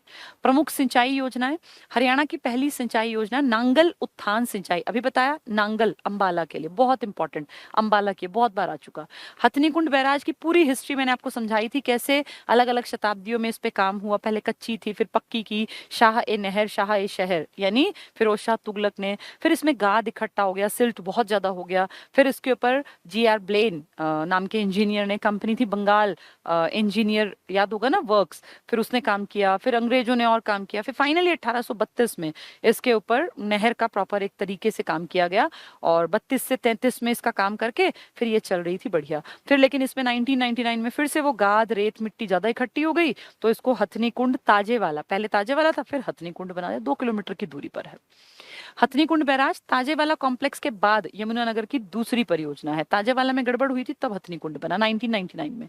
जवाहरलाल नेहरू, जवाहर और महेंद्र दो दोस्त हैं, ऐसे याद कर लेना वरना भूल जाओगे, जवाहर महेंद्र दोस्त हैं। Indira Gandhi iron lady of India कहलाती है ना कांग्रेस के नजरिए से, तो लोहा लोहा आयरन होता है, लोहारू का नाम इंदिरा गांधी होगा, भिवानी तो भिवानी ही होगी, लेकिन उसका एक नाम VN चक्रवर्ती, ये वीरेंद्र नारायण चक्रवर्ती भी है। ठीक है, तो जवाहरलाल, जवाहर किसके फ्रेंड थे, महेंद्र के। जवाहरलाल नेहरू उत्थान सिंचाई योजना महेंद्रगढ़ जिले के लिए, जिले पूछे जाएंगे। लोहारू सिंचाई चरखी दादरी, पहले किसमें थी, भिवानी, इंदिरा गांधी का नाम यही है, लोहारू सिंचाई योजना का ही नाम है इंदिरा गांधी नहर योजना। दादूपुर नलवी नहर बहुत इंपॉर्टेंट, दादूपुर नलवी आपके जो ये पश्चिमी यमुना नहर है ना, इसका हिस्सा इसी से निकाली गई है, दादूपुर नलवी नहर। दादूपुर एक इलाके का नाम है, 363 किलोमीटर की ये नहर है, और ये कई इलाकों में सिंचाई कर देती है। जैसे नहर ना ऐसे नहीं मापी जाती लंबी, नहर की शाखाओं की भी लंबाई माप लेते हैं, तब 363 है, वरना तो फिर दिल्ली तक पहुंच जाती। तो क्या कह रहे हैं, दादूपुर नलवी नहर परियोजना 363 किलोमीटर, इसके द्वारा यमुनानगर, अंबाला और कुरुक्षेत्र जिलों में सिंचाई होती है। तो दादूपुर नलवी से अंबाला, जिसके लिए उत्थापक सिंचाई बनी थी नांगल, और यमुनानगर जो मेन नदी है ही नदी वाला इलाका, और कुरुक्षेत्र, अंबाला यमुनानगर और कुरुक्षेत्र। हांसी बुटाना नहर परियोजना 109 किलोमीटर लंबी है, हांसी हिसार, फिर वो नीचे की तरफ चली गई, तो दक्षिणी हरियाणा में सिंचाई की जाती है। ठीक है, इसके बाद है आपका वो मैप वाला है, वो उसमें पीडीएफ में पढ़ लेना, कुछ अलग नहीं है, जो पढ़ा रही हूँ इसी का है। सिंचाई विभाग का मुख्यालय आपके पंचकुला में है। हरियाणा जो सिंचाई विभाग है, इरिगेशन डिपार्टमेंट, इसका हेडक्वार्टर कहाँ है? आपके पंचकुला में। आपके बहुत सारे हेडक्वार्टर चंडीगढ़ में, बहुत सारे हेडक्वार्टर पंचकुला में। सिंचाई वाले का कहाँ है? पंचकुला में। ठीक है। घग्गर नदी पर 4 बांध है पिंजौर में, आप अच्छी तरह जानते हैं, छोटी हाइट के। क्या क्या? दंगराना, छामला, कौशल्या, दीवानवाला। बार बार इसलिए लिखे गए ताकि आपको याद हो जाए। तो छामला, कौशल्या, दीवानवाला, दंगराना किस नदी पर है? ये घग्गर नदी पर, जो कहाँ से एंटर हुई थी? उत्तरी, सबसे उत्तरी नदी। और कहाँ से आई थी? पंचकुला में। कहाँ से एंटर किया उसने? कालका से। दादुपुर नलवी अभी बताया आपको, 363 किलोमीटर। किस किस का? अंबाला, यमुनानगर और कुरुक्षेत्र में। तो दादुपुर नलवी शहर, नहर होना चाहिए, इसको ठीक कर, नहर। दादुपुर शाहबाद कुरुक्षेत्र से निकाली गई है, 363 किलोमीटर लंबी है। हांसी बुटाना 109 किलोमीटर, दक्षिण हरियाणा में सिंचाई। ये रिपीट इसलिए लिखा मैंने था ताकि आपको याद हो जाए। तो दादुपुर नलवी कुरुक्षेत्र किस किस के लिए है? ये अंबाला, यमुनानगर, कुरुक्षेत्र। कितनी? 363 किलोमीटर। और वो कौन सी है? बुटाना वाली, हांसी बुटाना वाली, दक्षिणी हरियाणा के लिए, 109 किलोमीटर। सतलुज यमुना लिंक विवाद हमने पूरा समझ लिया, इसको पढ़ भी लेते हैं। सतलुज यमुना लिंक की कुल लंबाई 212 किलोमीटर है। पंजाब में 121, हरियाणा में 91। भाखड़ा नहर की नखला शाखा के साथ जोड़ने की योजना थी, लेकिन 2016 को Punjab Sutlej Yamuna link canal land 2016 सर्वसम्मति से पास किया गया। पंजाब सरकार ने 3,923 एकड़ जमीन किसानों को वापस लौटा दी, क्योंकि हरियाणा अपने क्षेत्र की खुदाई पूरी कर चुका था। इसलिए हरियाणा सरकार ने सुप्रीम कोर्ट से गुहार लगाई कि वो अधिकृत भूमि को किसानों से वापस ले ले। यानी भैया उन्होंने तो वापस कर दी, लेकिन हम तो फंस गए। हमने तो मजदूर लगा लिए, इंजीनियर लगा लिए, नहर पूरी तैयार कर दी, किसानों की वो जमीन तो बर्बाद जाएगी। वो खाली सूखी तो पड़ी है, एक उसमें पानी चलता, तो हम तो दोनों तरफ से फंस गए ना। अन्य प्रमुख सिंचाई परियोजनाएं पढ़ लेते हैं। नांगल उत्थान सिंचाई योजना, अभी बताया था, हरियाणा की पहली उत्थान वाली, अंबाला के लिए। जवाहर किसका दोस्त था? महेंद्र का, तो महेंद्रगढ़। मेवात तो मेवात के लिए होगी। दादुपुर नलवी अभी पढ़ रहे थे। शाहबाद किस किस की करती है? ये कुरुक्षेत्र की, यमुनानगर की और अंबाला की सिंचाई। नरवाना सिंचाई परियोजना, नरवाना जींद में पड़ता है। हथनी कुंड बैराज आप अच्छी तरह जानते हैं, यमुनानगर में पड़ता है। ठीक है। अब आ गया लास्ट कुछ महत्वपूर्ण तथ्य जो इंपॉर्टेंट है। घग्गर जो आपकी पश्चिमी हरियाणा की और सबसे ऊंचाई से आने वाली नदी है, 292 किलोमीटर इसकी लंबाई है। ये आपके 5 जिलों को टच करके, हरियाणा को टच करते हुए निकलती है। कभी ये ऊपर पंजाब में, कभी हरियाणा, फिर ऊपर, फिर हरियाणा। ठीक है। इसमें ही आपकी सारी उत्तरी और जो पूर्वी नदियां हैं, पूर्व की तरफ से आने वाली, लेकिन पूर्वी नहीं, पूर्वी मेन तो यमुना है, ये सारी इसी में गिरती हैं। चाहे टांगरी हो, मरकंडा हो आपकी, या आपकी सरस्वती हो, सब इसी में गिरती हैं। ठीक है। तो घग्गर कहाँ कहाँ बहती है? पंचकुला से एंट्री होती है सबसे उत्तर से, फिर अंबाला, फिर कैथल, फतेहाबाद, सिरसा। 2 इसमें छोड़ दिए, कुरुक्षेत्र और एक जींद, क्योंकि उस टाइम वो पंजाब में थे। तो 5 जिलों से बहती है आपकी घग्गर। आपकी सबसे बरसाती बड़ी नदी है, बरसाती है, बड़ी नदी है। ठीक है। फिर राजस्थान चली जाएगी, इसी पे ओट्टू बैराज है, इसी पे वीरराज बांध है। मारकंडा जो एक ऋषि थे मार्कंडे, उनके नाम पर 16 साल में उनकी डेथ हो गई थी, लेकिन शिवजी ने उनके प्राण वापस मांगे थे। कहानी मैंने आपको सुनाई थी पर्यटन में। अंबाला, कुरुक्षेत्र में मारकंडा। मारकंडा की एंट्री ही अंबाला से है, तो पूछेंगे कौन सी नदी आपकी अंबाला से एंटर करती है? तो मारकंडा। नाहन जिला पड़ता है, वहां से ये आती है, नाहन जिला से, और धरतीधर पहाड़ियों से निकलती है। ठीक है। नाहन धरतीधर किससे जुड़ी हुई है? मारकंडा, ऋषि के नाम पर। साहिबी दक्षिणी हरियाणा की सबसे लंबी नदी है, और आपके ये RGJ 3 में बहती है ना। रेवाड़ी से एंटर करती है, कोट कासिम जो आपका राजस्थान का है, उससे एंटर होती है रेवाड़ी के झाबुआ में। झाबुआ जहाँ मयूर और चिंकारा का प्रजनन केंद्र भी है, वहां रेवाड़ी से एंटर करके ये फिर ये आगे बढ़ती है, और फिर ये गुड़गांव में, और फिर झज्जर, और फाइनली गिर जाती है नजफगढ़ नाले में, जो कि मैदानी झील है। ठीक है। साहिबी, रेवाड़ी, गुड़गांव, कुटानी, कुटानी द्वार भी इंपॉर्टेंट है, झज्जर। तो RGJ ये 3 है। इंदौरी जो इंदौरी गांव से निकलती है, इंदौरी की पहाड़ियां भी हैं, और यहाँ फोर्ट भी था इसी नाम पर। तो मेवात में है मेन, मेवात और गुड़गांव। ठीक है, दोनों में। कृष्णावती जिसको कसौती रिवर भी कहते हैं, ये महेंद्रगढ़, रेवाड़ी और झज्जर। जैसे महेंद्रगढ़ तुम देखोगे ना, महेंद्रगढ़ से मेन निकलती है, रेवाड़ी का बिल्कुल छोटा सा हिस्सा, फिर झज्जर। तो ऐसे लंबी सी दिखेगी, महेंद्रगढ़ से मेन, रेवाड़ी को टच करके झज्जर में। कौन सी रेवाड़ी से आई थी फिर झज्जर तक गई थी? तो रेवाड़ी, गुड़गांव, झज्जर। थोड़ा थोड़ा अंतर है, समझना पड़ेगा। कल ना एचटेट वाले एग्जाम में नदियों पे क्वेश्चंस थे, इसलिए पढ़ के जाना। अगर वो कहें रेवाड़ी से एंटर हुई और फिर गुड़गांव और झज्जर, तो किसकी बात कर रहे हैं वो? साहिबी की। लेकिन यहाँ देखना जरा, रेवाड़ी गुड़गांव नहीं है, यहाँ है महेंद्रगढ़ की मेन, फिर रेवाड़ी का हिस्सा, फिर झज्जर का। तो इसमें बच्चा अगर समझेगा नहीं ना, फंस जाएगा। साहिबी और इसमें देखो ज्यादा अंतर नहीं है, रेवाड़ी रेवाड़ी, झज्जर झज्जर। लेकिन देखो गुड़गांव और महेंद्रगढ़, इन दो जिलों से आंसर अलग है। साहिबी नदी सबसे इंपॉर्टेंट है, RGJ, इसके 3 हैं, 3 ही आपकी कृष्णावती के भी हैं, लेकिन कृष्णावती का RGJ में से महेंद्रगढ़ नहीं था, इसका है महेंद्रगढ़, रेवाड़ी और झज्जर। इसकी एंट्री महेंद्रगढ़ में थी, महेंद्रगढ़ से थी, उसकी एंट्री रेवाड़ी से थी, इसलिए अलग है। ठीक है। दोहान जो आपकी ऐतिहासिक नदी भी है, और कहते हैं कि भृगु ऋषि की पत्नी दिव्या पौलिमी के आंखों से वो निकली थी, ऐसी मान्यता है। छोटी सी नदी है, कोई बहुत बड़ी रिवर नहीं है, महेंद्रगढ़ में मेन है। तो देखो महेंद्रगढ़ महेंद्रगढ़, ध्यान रखनी है चीजें, रेवाड़ी झज्जर, रेवाड़ी झज्जर, ये रहा। ठीक है। गुड़गांव गुड़गांव मेवात, मेवात में इंदौरी याद रखना, मेवात की इंदौरी, मेवात का इलाका ही तो है, इंदौरी पहाड़ियां। साहिबी के RGJ याद रहेगा, इंदौरी का मेवात याद रखना, और गुड़गांव। कृष्णावती का सेम ऐसा थोड़ा सा बदलेगा, झज्जर है, रेवाड़ी है, गुड़गांव की जगह महेंद्रगढ़ आ गया। और दोहान क्या है? ऐतिहासिक नदी है, महेंद्रगढ़ में। महेंद्र किसका दोस्त था? जवाहर का। तो जवाहरलाल नेहरू कहाँ थी? महेंद्रगढ़ में। ठीक है, महेंद्र। तो ये ध्यान रखना, दोहान ऐतिहासिक भी। टांगरी नदी आप जानते ही हो, आपकी पर्सनल, आपके हरियाणा से स्टार्ट होने वाली नदी है। अंबाला और पेहोवा, पेहोवा कुरुक्षेत्र में मारकंडा में मिल जाती है। तो टांगरी आपकी मोरनी हिल्स से निकलती है, हरियाणा की ही नदी है ये। ठीक है, ये टॉपिक हमारा कंप्लीट हुआ। इसके बाद क्वेश्चन आंसर से इनको कर लेना। ठीक है, तो अब ये टॉपिक हमने पढ़ लिया पूरा, जिसमें कि हमने हरियाणा में नदी, नहरें, झीलें सब डिटेल से मैंने आपको पढ़ा दी। अब आपकी अपनी मेहनत के ऊपर डिपेंड करता है कि ये टॉपिक आप कर पाएंगे कि नहीं। अब किताब उठाना, जो भी किताब तुम्हारे पास है, ऐसा जरूरी नहीं कि आप एक किताब पढ़ो, जो आपके पास अवेलेबल है। अगर मेरे वाली है तो बहुत अच्छी बात है, क्योंकि ये सब चीजें उसी में से उठाई है मैंने, जो PDF बनवाई है। बाकी कोई भी किताब है, कोई दिक्कत नहीं है, सब किताबें एक जैसी ही है भाई। नदी जितनी है उतनी हर किसी ने लिखी होंगी ना, ऐसा तो नहीं कि 10 नदी अपने मन से बना दी।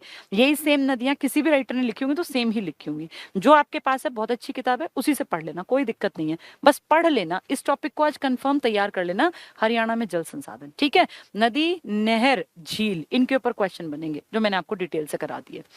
अब इसके बाद, हाँ नहीं अभी जरूरत नहीं है उसकी, पहले ये वाला रहता है, वो शाम में कराऊंगी, या शाम को भी क्लास होगी आज। हाँ ठीक है। हरियाणा का भूगोल है, ये टॉपिक भी मैंने आपको पढ़ा दिया था, आपने अगर पढ़ा होगा तो आपको याद होगा। इसमें हमने देखा था वन्य जीव अभ्यारण्य 8 थे, 8 पढ़ा दिए थे। नेशनल पार्क थे तो दोनों पढ़ा दिए थे। हमने देखा था कि सबसे बड़ा नेशनल पार्क तो 2 ही हैं आपके, सुल्तानपुर और कलेसर। तो बड़ा कौन सा है? कलेसर, क्योंकि वो एरिया भी बहुत बड़ा है ना यमुनानगर का। वो किसके लिए फेमस है कलेसर? लाल जंगली मुर्गे के लिए। आपका साइबेरियन सारस के लिए प्रसिद्ध है आपका गुड़गांव का सुल्तानपुर नेशनल पार्क। 2 ही नेशनल पार्क हैं। 8 आपके वन्य जीव अभ्यारण्य, वाइल्ड लाइफ सेंचुरी थी। उन 8 में आपने देखा था कि एक था नाहर, रेवाड़ी वाला, जो काले हिरण के लिए फेमस था। एक आपने देखा था सुंदर पक्षियों के लिए फेमस था, सुंदर झील के लिए पक्षी थे वहां, कौन सा था? भिंडावास। भिंडावास आर्द्र भूमि भी सबसे बड़ी है। जो आपका नेशनल पार्क है ना सुल्तानपुर वाला, ये सबसे बड़ा इको पार्क है, सबसे प्रमुख इको पार्क। तो ये सब चीजें मैंने आपको पढ़ाई हुई हैं। अब आप पढ़ते होंगे तो आपको याद होगा, नहीं पढ़ते होंगे तो भाई देखो, कोई किसी की लाइफ को बदल नहीं सकता। आदमी जो है ना, सबसे ज्यादा खुद जिम्मेदार होता है अपने जीवन के लिए, कि वो चीजों को कितना सीखता चल रहा है। ये सब मैंने आपको पढ़ा दिया। आप लास्ट क्लास खोल के देखोगे ना, ये सब मैंने आपको पढ़ाया हुआ है। 1 वाला टॉपिक ये कंप्लीट है। संरक्षित आरक्षित सब पढ़ाया था। ये मैं आज देख के आई थी कि मैंने लास्ट क्लास में क्या पढ़ाया था, ताकि उससे आगे मैं आपको इजीली पढ़ा सकूं। ये सब मैंने आपको पढ़ा दिया था। ये जंगल वंगल सब करा दिए थे। पर्यावरण न्यायालय, वन्य जीव, हाँ ये भी हो गए थे। ये इन C2 XC2 सब पढ़ा दिया। भिन्न ये पूरा हो गया था। 8 थे ना, ये 8 मैंने पढ़ा दिए। कापड़वास, और ये देखो 8वां ये रहा अबूब शहर, बताया था सबसे बड़ा है अबूब शहर। ये राष्ट्रीय नेशनल पार्क, लास्ट क्लास में लास्ट टॉपिक यही था नेशनल पार्क्स का। इसके बाद वाला टॉपिक मैंने छुड़वाया था। आप आज जब देखोगे ना इस क्लास को, तो इससे पिछले वाली भी शाम को देख लेना। यहाँ आके मैं रुक गई थी, फिर मैंने कहा था संरक्षण रिजर्व में बाद में करा दूंगी। अब बहुत छोटा टॉपिक रह गया है, लगभग पूरा हो गया था। एक बेस बहुत स्ट्रांग आपका बन गया होगा, अगर आपने उस क्लास के बाद पढ़ाई भी की होगी।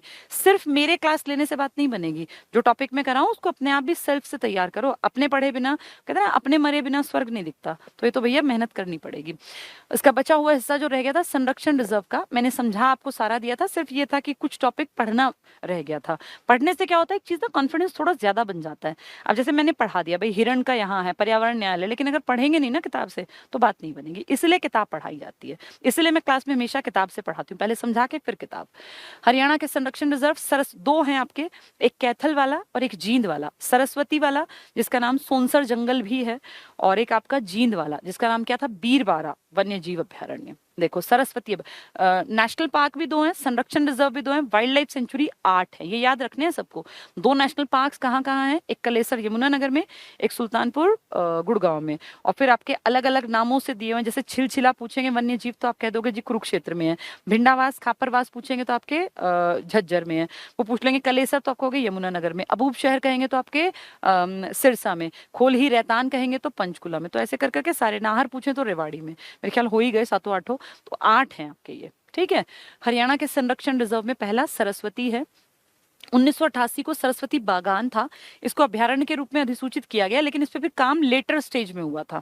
जो प्रॉपर तरीके से सरकार ने काम किया वो बाद में किया। वैसे 88 में कह दिया था कि जो बागान थे कि इनको आप लोग जो है रिजर्व एरिया में सरस्वती रिजर्व बना दो, ठीक है, वन्य जीव अभ्यारण्य के नाम से अधिसूचित कर दिया। ये हरियाणा के कैथल में है, तो सरस्वती कहाँ है, कैथल में।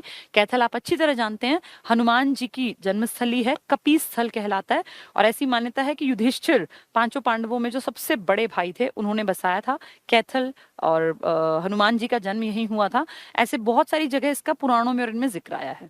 तो कैथल जिले में स्थित है। इसको सोनसर जंगल, वेरी इंपॉर्टेंट, हरियाणा में 3 बड़े जंगल हैं, सबसे इंपॉर्टेंट है क से कलेसर, फिर है म से मोरनी हिल्स वाला जंगल, और तीसरा है सोनसर। हरियाणा के 3 बड़े जंगल, कलेसर, मोरनी हिल्स वाले इलाके में जंगल, और तीसरा सोनसर। सोनसर ही सरस्वती, अगर भूलो तो इसका तरीका है सर और सरस्वती। माँ सरस्वती जो है वो तो विद्या की देवी हैं ही, और सोनसर, सर से SIR वाला सर, टीचर, तो सोनसर सरस्वती, सरस्वती का ही नाम क्या है, सोनसर जंगल, ठीक है, तीसरा बड़ा जंगल। ये लगभग 4453 हेक्टेयर क्षेत्र में फैला है। तो तीसरा बड़ा जंगल, पहला जंगल क से कलेसर, क म स 3 जंगल है, क सबसे पहले क ख ग में क ही आता है ना, कलेसर, फिर मोरनी, फिर सोनसर। अगला है बीरबारा, जींद में है ये, और बीरबारा जो है ये कोई बहुत बड़ा नहीं है, उसके मुकाबले छोटा है। वन्य जीव अभ्यारण्य जींद जिले में है, 419 हेक्टेयर। देखो ये 419, ये 4453, यानी इसके पीछे के डिजिट से भी छोटा है ये। तो पूछे संरक्षण रिजर्व कौन सा बड़ा है, तो आप कहोगे जी कैथल वाला। कैथल वाले का नाम बता दो, सरस्वती का। एक और नाम सोनसर जंगल, पहले सरस्वती बागान थे, बाद में सोनसर जंगल या सरस्वती अभ्यारण्य बना। ये 2 अभ्यारण्य जो है ना, देखो ये भी अभ्यारण्य लिखा है और ये भी अभ्यारण्य, लेकिन इससे पहले जो अभ्यारण्य थे वो संरक्षित नहीं थे, ये 2 संरक्षित हैं। वो वन्य जीव अभ्यारण्य, वाइल्ड लाइफ सेंचुरी थी, ये कंजर्वेशन के लिए पार्क है। 2 अलग चीज हैं ये, दोबारा सुन लो। 2 नेशनल पार्क थे आपके, एक यमुनानगर का कलेसर, एक सुल्तानपुर वाला, ठीक है। 8 आपके थे वन्य जीव अभ्यारण्य, कोई पक्षियों के लिए, कोई भौंकने वाले हिरण के लिए, कोई नील गाय के लिए, कोई काला इसके लिए क्या नाम है इसका, काला हिरण के लिए। अब आप पढ़ रहे हैं जिनके ऊपर संरक्षण का काम किया गया, तो 2 हैं आपके, कैथल वाला और एक जींद वाला। जींद वाला का नाम है बीरबारा और कैथल वाले का नाम है सोनसर जंगल, उसी का नाम क्या है, सरस्वती अभ्यारण्य, ठीक है। तो ये 2 आएंगे संरक्षित में, कहीं इन सबकी खिचड़ी बना लो दिमाग में, पता ही ना चले। संरक्षित में सिर्फ 2 आएंगे, कैथल वाला और जींद वाला। चलिए, हाथी अनुसंधान केंद्र हमारे हरियाणा में, यमुनानगर में गन्ना सबसे ज्यादा होता है, आप ये जानते होंगे। आपके टोटल का 27% अकेला यमुनानगर गन्ने का उत्पादन करता है। और आपके यमुनानगर का जो कलेसर का एरिया है ना, ये 2 स्टेट्स के नेशनल पार्क से एडजेसेंट है, जुड़ा हुआ है। एक तो आपका उत्तराखंड का राजाजी नेशनल पार्क है, और एक आपका हिमाचल प्रदेश का संभलवाड़ा या सिंबलवाड़ा भी उसी को लिखते हैं, नेशनल पार्क। ये 2 राज्यों के, एक उत्तराखंड का, एक आपका हिमाचल का। उत्तराखंड का राजाजी नेशनल पार्क और हिमाचल का संभलवाड़ा, टाइगर रहते हैं वहां, वो इलाका आपके कलेसर के साथ अटैच्ड है। तो वहां से कभी कभी इक्की दुक्की बार हाथी भी कहते हैं घूमते घूमते हरियाणा के यमुनानगर के आसपास देखे गए हैं। तो इसलिए हमने वहीं पे उसी एरिया में डेवलप कर दिया हाथी पुनर्स्थापना केंद्र। बन संतौर नाम की जगह पड़ती है, ज्यादा बड़ा नहीं, 5 एकड़ में, हार्डली 4 पॉइंट कुछ एकड़ में फैला, मतलब 1 किला मतलब 1 एकड़, ठीक है। तो यमुना बहुत इंपॉर्टेंट है, कई बार आ चुका। यमुनानगर जिले के बन संतौर जंगल में हाथी पुनर्स्थापना और अनुसंधान केंद्र की स्थापना की गई। क्षेत्रफल लगभग 5 एकड़, याद कर लो, 4.8 की कोई जरूरत नहीं है। तो कहाँ है ये, बन संतौर यमुनानगर। हिरण उद्यान, हिरण मैंने आपको एक दिन पहले भी बताया था, बहुत आसान है याद करना। हिरण को याद करने का तरीका था HIRAN, ये पहले बता रखा है मैंने आपको। इसमें यहाँ और यहाँ, यानी हिसार और रोहतक में हिरण उद्यान है, और इसको डियर पार्क बोल देते हैं इंग्लिश में, डियर पार्क। तो हरियाणा में डियर पार्क्स 2 हैं, लेकिन बड़ा पार्क है हिसार में, ये तो फॉर्मेलिटी वाला है। और ये HSSC क्योंकि पूछ चुकी है इसलिए बता रही हूँ। ये रोहतक में ना महम में पड़ता है, महम जो चौबीसी चबूतरा के लिए फेमस है वहां पर, तो छोटा है। मेन डियर पार्क आपके हिसार में है, ठीक है। हिसार में 1970 में, तो हरियाणा बनने के तुरंत बाद, इसका क्षेत्रफल 42 एकड़ है। महम जो रोहतक में है, हिरण उद्यान रोहतक में है। तिलियार झील हमने पढ़ा था, रोहतक का चिड़ियाघर बहुत बड़ा है। हिरण उद्यान छोटा है पर चिड़ियाघर सबसे बड़ा है, चिड़ियाघर इसका काफी बड़ा है, हिरण उद्यान इसका बिल्कुल छोटा, ठीक है। चलिए आगे बढ़ते हैं। अब नेक्स्ट क्या कह रहे हैं, वन्य जीव अभ्यारण्य, जो मैंने आपको सारे पढ़ा दिया 8 के 8। एक बार रिवाइज कर लेते हैं, क्योंकि जितना रिवाइज होगा ना उतना बेहतर। जैसे ये अगर देखें तो ये 2 पेजों का काम था बस, लेकिन इसको मैंने 8-10 पेजेस में लिखवाया, ताकि बार बार दिमाग में से गुजरता रहे, सामने आए, पढ़ा जाए। जितनी बार पढ़ा जाएगा उतने लंबे टाइम तक याद रहेगा। तो ये आपने बहुत बार पढ़ लिया, सिर्फ रिविजन के लिए लिखवाया था। कलेसर यमुनानगर में, वीर शिकारगढ़ पंचकुला में, छिलछिला जो सबसे छोटा है 71 एकड़ में कुरुक्षेत्र में, अबूब शहर, अबू शहर ही अबूब शहर है जो सबसे बड़ा है सिरसा में और 29,000 एकड़ में, नाहर जो रेवाड़ी में है, काले हिरण के लिए जाना जाता है, भिंडावास जो अपनी सुंदर झील के लिए प्रसिद्ध है, साहिबी नदी यहीं पर बहती है, वैसे तो बरसाती है दिखती नहीं है पर फिर भी भिंडावास में सुंदर झील है, और पक्षी हैं यहाँ 250 प्रजाति के, तो झज्जर में है। इसके बिल्कुल साथ 1.5 किलोमीटर की दूरी पर खापड़वास या कापड़वास या खप्परवास वन्य जीव अभ्यारण्य है, सेम झज्जर में। खोल ही रैतान पंचकुला, तो देखो 2 झज्जर के हो गए, 2 पंचकुला के, खोल ही रैतान भी पंचकुला में, और एक ये था वीर शिकारगढ़। 2 पंचकुला के, 2 झज्जर के, यमुनानगर का आपको फेमस पता ही है, एक कुरुक्षेत्र का, एक सिरसा का, एक रेवाड़ी का, तो हो गए 8 के 8। 2 पंचकुला के, 2 झज्जर के, एक रेवाड़ी का, एक आपका यमुनानगर का, और कौन सा रह गया, सिरसा का। तो झज्जर, पंचकुला, रेवाड़ी, सिरसा, कुरुक्षेत्र का सबसे छोटे वाला, हो गए 8, ठीक है। यमुनानगर वाले का नाम क्या है, कलेसर। तुम्हें हर चीज दिमाग में बैठानी है। यमुनानगर वाले का नाम कलेसर, किस चीज के लिए फेमस है वो, नेशनल पार्क इनका, वन्य जीव नहीं, लाल जंगली मुर्गे के लिए। पंचकुला में आपका खोल ही रैतान भी और वीर शिकारगढ़ भी, शिकार और रैतान दोनों। और कुरुक्षेत्र में आपका छिलछिला सबसे छोटा 71 किलोमीटर एकड़ वाला, सिरसा में सबसे बड़ा अबूब शहर, रेवाड़ी में नाहर, झज्जर के 2 खप्परवास भिंडावास, और पंचकुला का खोल ही रैतान। तो ऊपर वाला भी और ये भी दोनों इंपॉर्टेंट है, ठीक है। नेक्स्ट देखें, राज्य में जंतुओं के प्रजनन केंद्र, बहुत इंपॉर्टेंट, बहुत बार आते हैं। कौन से जंतु का कहाँ प्रजनन, ब्रीडिंग सेंटर बोलते हैं इनको, इनकी संख्या बढ़ाने के लिए हम लोगों ने ब्रीडिंग सेंटर्स बना रखे हैं। तो मगरमच्छ प्रजनन केंद्र, मगरमच्छ का कहाँ है, कुरुक्षेत्र में है, मगरमच्छ प्रजनन केंद्र आपके कुरुक्षेत्र में है, ठीक है। और चिंकारा प्रजनन केंद्र भिवानी में है, ये छोटी जगह भी याद करके जाना। मगरमच्छ प्रजनन केंद्र भौर सैदान में है, चिंकारा प्रजनन केंद्र कैरू में। ये इनके सन भी थोड़े देख लेने चाहिए, 81, 82, 85, ताकि एक आइडिया रहे, ठीक है। भैंस प्रजनन तो आप जानते ही हो, हिसार में अश्व भी, भैंस भी, सुअर भी, सबका प्रजनन है। ब्लैक बक, इसको बोलते हैं काला हिरण, ब्लैक बक ही काला हिरण है, और काले हिरण के लिए आपका नाहर वन्य जीव अभ्यारण्य बहुत फेमस है, लेकिन उसकी ब्रीडिंग सेंटर नहीं है नाहर में। वहां नंबर ऑफ ब्लैक बग ज्यादा है, लेकिन ब्रीडिंग सेंटर है आपके पीपली के जू को याद कर लो, पीपली। तो पीपली कहाँ पड़ेगा, कुरुक्षेत्र में। काले हिरण का इसलिए इंपॉर्टेंट है ये, क्योंकि ये आपका स्टेट एनिमल है, आपका स्टेट मैमल है ये, यानी आपका राजकीय पशु है ये काला हिरण, जिसकी संख्या ज्यादा तो नाहर में है, रेवाड़ी के वन्यजीव अभ्यारण्य में, लेकिन जिसकी ब्रीडिंग कराई जाती है अपने पीपली के जू के पास के एरिया में। तो पीपली में जू था ना, 2 छोटे जू बताए थे मैंने, मिनी जू, कहाँ कहाँ, BRP भिवानी, पीपली और रोहतक। रोहतक का जू बड़ा था, पर रोहतक का डियर पार्क छोटा था। डियर पार्क किसका बड़ा था, हिसार का। ये सब चीजें बार बार सुनते हैं, पढ़ते हैं, तब याद होती हैं। तो काले हिरण का प्रजनन केंद्र पीपली कुरुक्षेत्र में, अश्व का हिसार, भैंस का हिसार, सुअर का हिसार।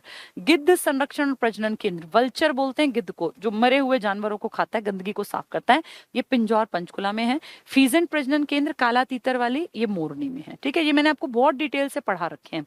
रेड जंगल फाउल प्रजनन केंद्र पिंजौर में है, लाल मुर्गों के लिए प्रसिद्ध है, और आपके लाल मुर्गे के लिए प्रसिद्ध है एक नेशनल पार्क, जो आपका कलेसर नेशनल पार्क है। तो ही तो है, सुल्तानपुर वाला प्रवासी पक्षियों के लिए साइबेरियन सारस, और आपका कलेसर नेशनल पार्क किस चीज के लिए है, लाल जंगली मुर्गा। लेकिन उसका प्रजनन नहीं करते वहां, उसकी संख्या ज्यादा वहां है, लेकिन प्रजनन कहाँ करते हैं इसका, पंचकुला के पिंजौर पिंजौर में, तो लाल जंगली मुर्गा ही रेड जंगल फाउल है। पिंजौर, पंचकुला ब्रीडिंग सेंटर पिंजौर में है, लेकिन संख्या ज्यादा है यमुनानगर में। वैसे ही जैसे नाहर रेवाड़ी में संख्या ज्यादा है काले हिरण की, लेकिन ब्रीडिंग सेंटर है पीपली में। तो संख्या कहीं ज्यादा है और ब्रीडिंग सेंटर कहीं है, ये याद रखने हैं आपको, ठीक है। मोर और चिंकारा दोनों का प्रजनन पूछा तो झाबुआ, जहां से कौन सी नदी आई थी आपकी कोट कासिम को क्रॉस करते हुए, आपकी साहिबी नदी, साहिबी पढ़ी थी ना हमने, वही नदी, ठीक है। तो ये 9 इंपॉर्टेंट हैं, इनको भूलना नहीं है। कई लोग तो बस पढ़ा सुन लिया, बस फॉर्मेलिटी कर दी। ये आए हैं पेपरों में बहुत बार, मिलान करो में 1 नंबर का क्वेश्चन 4 पूछ लेंगे। मगरमच्छ को याद करना, मगरमच्छ के आंसू निकले थे कुरुक्षेत्र के युद्ध में बहुत लोगों के। भोर, भोर होते ना सुबह, एक मात्रा वाला भोर, भोर होते ही लोग लड़ने लगते थे, तो मगरमच्छ के आंसू कुरुक्षेत्र में बहाए, भोर होते ही लड़ने लगते, सुबह सुबह लड़ते थे। चिंकारा प्रजनन, चिंकारा के पीछे रा है, रू आएगा, कैरू। अकेला चिंकारा हो तो कैरू, लेकिन मोर और चिंकारा हो तो ये रहा मोर और चिंकारा, तो झाबुआ, वो नदी वाला झाबुआ, ठीक है। दोबारा देखो, मगरमच्छ के आंसू सुबह निकले थे भोर कुरुक्षेत्र के युद्ध में, चिंकारा रू कैरू भिवानी में। भैंस हिसार सोचने की जरूरत नहीं है, ब्लैक बक काला हिरण, काले हिरण की ब्रीडिंग जू से याद कर लो, पीपली वाले में, ठीक है, मिनी जू। और अश्व तो हिसार है ही। गिद्ध संरक्षण, गिद्ध पिंजौर, गिद्ध पिंजौर, ये इंपॉर्टेंट है गिद्ध का, वल्चर का, क्योंकि दुनिया में पहला आप ही ने बनाया। फीजेंट मतलब होता है काला तीतर, जो कि आपका राजकीय पक्षी है। काला तीतर मोरनी हिल्स में। पिंजौर का गिद्ध और लाल जंगली मुर्गा 2 हैं पिंजौर में, पंचकुला के दोनों इंपॉर्टेंट हैं। पिंजौर मोरनी वहां तुम भूल जाओगे। गिद्ध और लाल जंगली मुर्गा दोनों नाम से मेल दिख रहे हैं, गिद्ध और लाल जंगली मुर्गा दोनों कहाँ जाएंगे, पिंजौर में। और जो फीमेल काला तीतर, भाई जैसे थोड़ा सॉफ्ट स्पोकन टाइप लग रहा है ना कि भाई बोलने में भी, ये और एक आपका ये मोरनी, मोरनी को इकट्ठा कर दो तो मोरनी में कौन सा है, काला तीतर। देखो काला तीतर मोरनी, तीतर मोरनी, और ये गिद्ध भारी भरकम सा शब्द, और लाल जंगली मुर्गा पिंजौर में, ठीक है। ये रहा लाल जंगली मुर्गा। मोर और चिंकारा झाबुआ रेवाड़ी। सिर्फ अगर चिंकारा आया रा तो कैरू, कहाँ आएगा, भिवानी में। अगर आया मोर और चिंकारा तो झाबुआ, कहाँ, रेवाड़ी। नाहर रेवाड़ी में पड़ता है, वन्य जीव अभयारण्य काले हिरण के लिए फेमस है, लेकिन काले हिरण की ब्रीडिंग सेंटर है आपका पीपली में, ठीक है। काला तीतर, तीतर और लाल जंगली मुर्गा और गिद्ध, ये 3 में कंफ्यूजन रहेगा हमेशा अगर नहीं सुनोगे। काला तीतर मोरनी, तीतर मोरनी, ठीक है। और गिद्ध और लाल जंगली मुर्गा ये कहाँ है, ये पिंजौर पंचकुला में, ठीक है। झाबुआ में मोर और चिंकारा।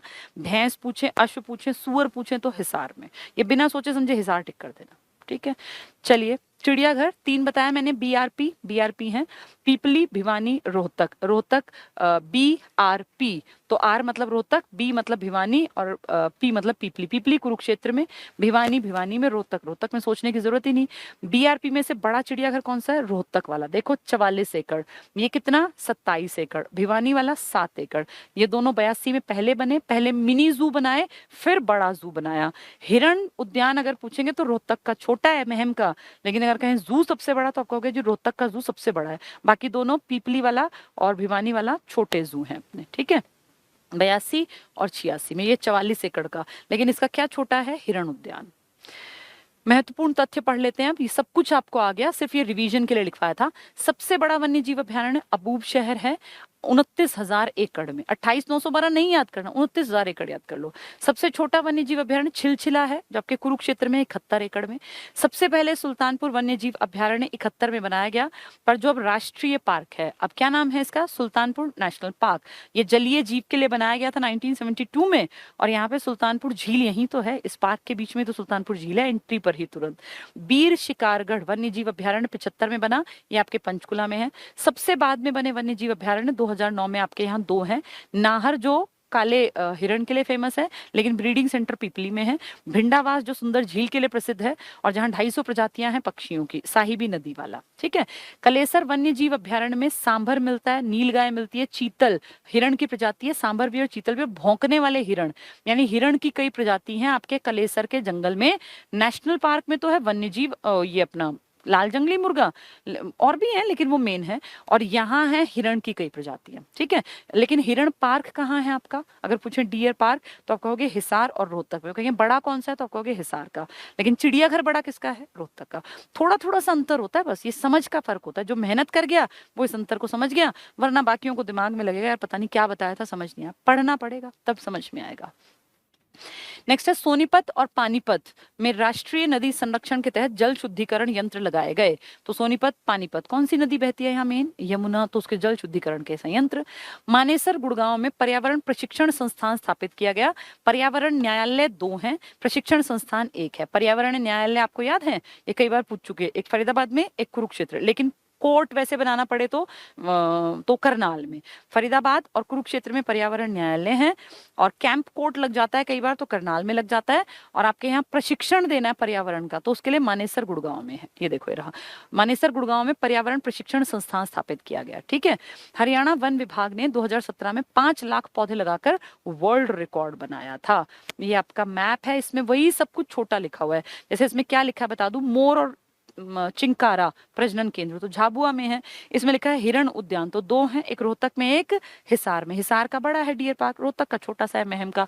चिंकारा प्रजनन केंद्र, सिर्फ चिंकारा है तो कैरू भिवानी, फिर चिड़ियाघर दे रखा है, हिरण पार्क, वही जो मैंने पढ़ा दिया ना वही सब है। मैप्स में वही सब होता है जो मैं पढ़ा चुकी होती हूँ। बस प्रश्न उत्तर आ गए। ये प्रश्न तुम कर पाओगे अगर तुमने ये सब सुना है जो मैंने पढ़ाया है, ये और पिछली क्लास वाला, तो ये टॉपिक कंप्लीट। हमने 2 इंपॉर्टेंट टॉपिक पूरे कर लिए, एक नदियों वाला जिसमें नदी थी, नहरें थी, और पूरा नहरों का जाल कैसे कैसे बिछा है, किस नहर का क्या काम है, कहाँ बहती है, किस जिले की सिंचाई करती है, और झीलें कहाँ कहाँ कौन सी हैं, ठीक है, इंपॉर्टेंट हुआ। फिर हमने पढ़ लिया वन कितने हैं, किस प्रकार के हैं, देखो आरक्षित संरक्षित सब बता रखा है, अवर्गीकृत, उनकी प्रतिशतता, किस किस तरह से जंगल है, किस राज्य में किस जिले में कितनी बढ़ोतरी हुई, कौन नंबर 1, कौन कम में है, पलवल है, पानीपत है 14%, 16%, ये 14 वर्ग किलोमीटर, 16 वर्ग किलोमीटर। फिर फतेहाबाद हमने प्रतिशतता में देखा था, ऐसे हमने पंचकुला एरिया में भी देखा प्रतिशतता। तो सारी चीजें एक बार रिवाइज करनी पड़ेंगी, ठीक है, बार बार पढ़ा करो किताबों से, तब बात बनेगी। आज शाम को एक बहुत इंपॉर्टेंट टॉपिक के साथ में क्लास लूंगी, हरियाणा की भौगोलिक संरचना। जैसे अब तुम्हें पेड़ पौधे कोई पूछे तो तुम्हें क्वेश्चंस आ जाने चाहिए, कोई वन नदी पूछे, नहरें पूछे तो तुम्हें आना चाहिए, कोई वन्य जीव अभ्यारण्य पूछ ले तुमसे, या संरक्षण या हाथी, मतलब जंगल के बारे में तुम्हें डिटेल में चीजें आ जानी चाहिए। नदियों के बारे में तुम्हें सब कुछ आना चाहिए। पर्यटन केंद्र मैंने तुम्हें डिटेल से पढ़ाए थे बहुत अच्छे तरीके से। मैंने कला का एक पार्ट कराया था, सारा नहीं कराया था, एक पार्ट कराया था। यानी कई सारी चीजें अब तुम्हारी अच्छे लेवल पे होती जा रही हैं। अब सेल्फ स्टडी करते चलना, कहीं पता चला अब हरियाणा पुलिस का पेपर आया तो एकदम टाइम टाइम फिस निकले आधे, क्योंकि वो पढ़ेंगे ही नहीं। मार्च तक जो मैं कह रही थी ना, उसका यही टारगेट था ताकि तुम पढ़ाई से बंधे रहो। अब थोड़ा सा कोशिश करेंगे कि स्पीड में चीजों को कवर कर लें। सारी चीजें पढ़ाऊंगी, जो जो लिखा है हर एक लाइन का मतलब क्लियर करूंगी, हर एक कॉन्सेप्ट को समझाऊंगी, लेकिन फिर भी रिजल्ट तब आएगा जब तुम पढ़ोगे, क्योंकि अपने पढ़े बिना बात नहीं बनेगी। ये मैं अब भी कह रही हूँ, ये लास्ट दिन भी कहूंगी कि खुद पढ़े होगे तो चीजें आएंगी। मैंने तो सिर्फ एक रास्ता दिखाया है, तैयारी आपको करनी है। कैरू, भौर, शैदान ये बार बार पढ़ने पड़ते हैं, ये सिर्फ टीचर के एक बार जबान से बोलने से नहीं आते हैं, ठीक है। चलिए शाम को मिलते हैं, और शाम को मिलेंगे तो हम भौगोलिक संरचना करेंगे। Thank you.